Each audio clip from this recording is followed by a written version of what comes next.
আসসালামু আলাইকুম, welcome back to my channel. আশা করি সবাই ভালো আছেন। আজ আমি আপনাদের সাথে সুস্বাদু পায়েস রেসিপি শেয়ার করব। চলুন তাহলে দেখে নেওয়া যাক আমি কিভাবে সুস্বাদু পায়েসটা রান্না করি।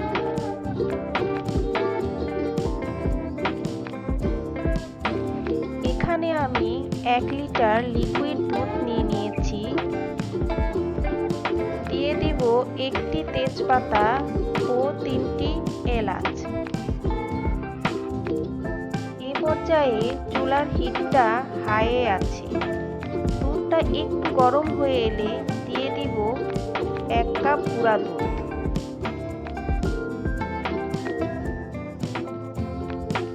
দুধটা একবারে ঢেলে দিব না, অল্প অল্প করে মিশিয়ে নেব।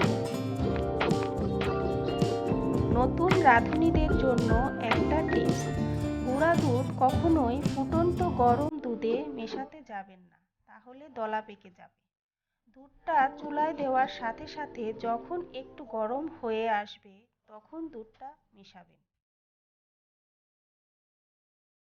দেখুন গুঁড়া দুধ কি সুন্দর দুধের সাথে মিশে গেছে, কোনো দলা পেকে নেই।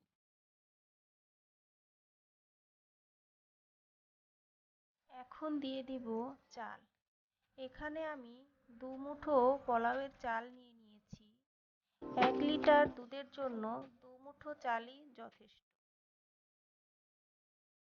চালটা দেওয়ার সাথে সাথেই একটু নেড়ে দেওয়ার চেষ্টা করবেন, তা না হলে দলা পেকে যাবে।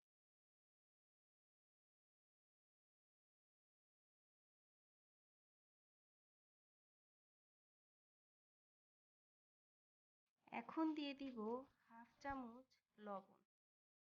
যে কোনো মিষ্টি জাতীয় খাবারে একটু লবণ দিলে স্বাদটা বেড়ে যায়। এখানে আমি 2 টেবিল চামচ সাবুদানা নিয়েছি।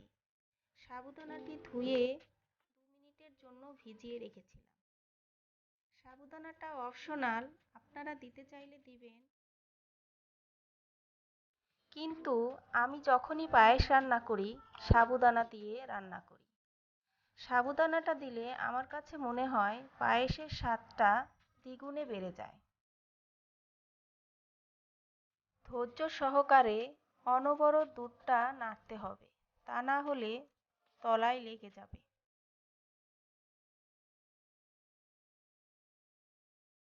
চাল এবং সাবুদানা দুটোই সেদ্ধ হয়ে গেছে।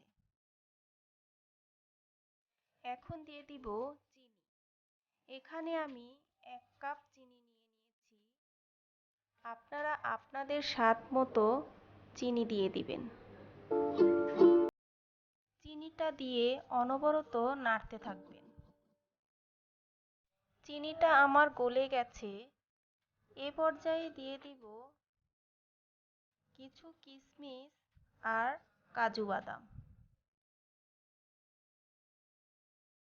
সব শেষে দিয়ে দিব 1 চামচ কেওড়া জল। কেওড়া জলটা দিলে একটি সুন্দর ফ্লেভার বেরিয়ে আসবে। হয়ে গেছে আমার সুস্বাদু পায়েস। যারা এতক্ষণ আমার সাথে এই পায়েস রেসিপিটি উপভোগ করেছেন তাদের সবাইকে ধন্যবাদ। আর রেসিপিটি কেমন লেগেছে কমেন্টস করে জানাবেন। আল্লাহ হাফেজ।